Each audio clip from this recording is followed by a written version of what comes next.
С 1 октября заработная плата в Алроса проиндексирована почти на 1,5%. Уже более 2 лет зарплаты работников компании увеличиваются ежеквартально. И это еще одно положение коллективного договора, которое обеспечивает социальную поддержку. Лариса Удовенко продолжит тему.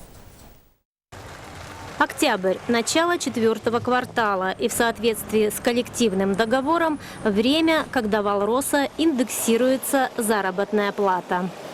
Согласно действующему положению об индексации, мы все к этому уже привыкли, да? Но один раз в квартал у нас происходит индексация с 1 октября. Она произошла на 1,45%. Это те цифры, которые были заложены планом. Но все знают, да, что по концу года, в зависимости от фактической инфляции в стране, это, значит, сумма индексации может корректироваться как в плюс, так и в минус.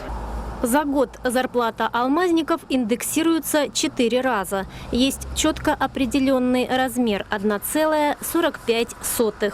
Эта цифра выведена еще в 2013 году, когда поправку об индексации вносили в коллективный договор. Тогда уровень инфляции закладывался из расчета 6% в год.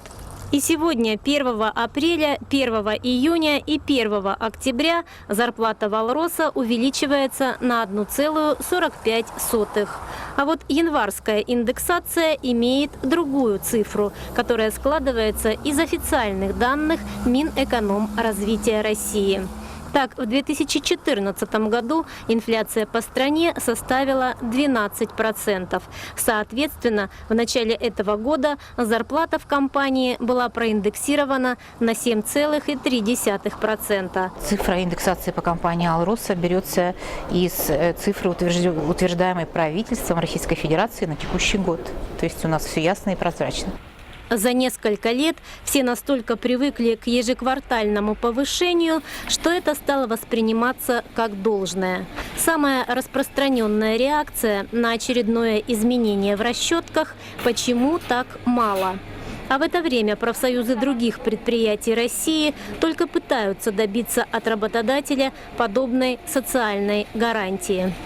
Остается добавить, что по данным Росстата уровень инфляции за 9 месяцев 2015 года составил 9,4%.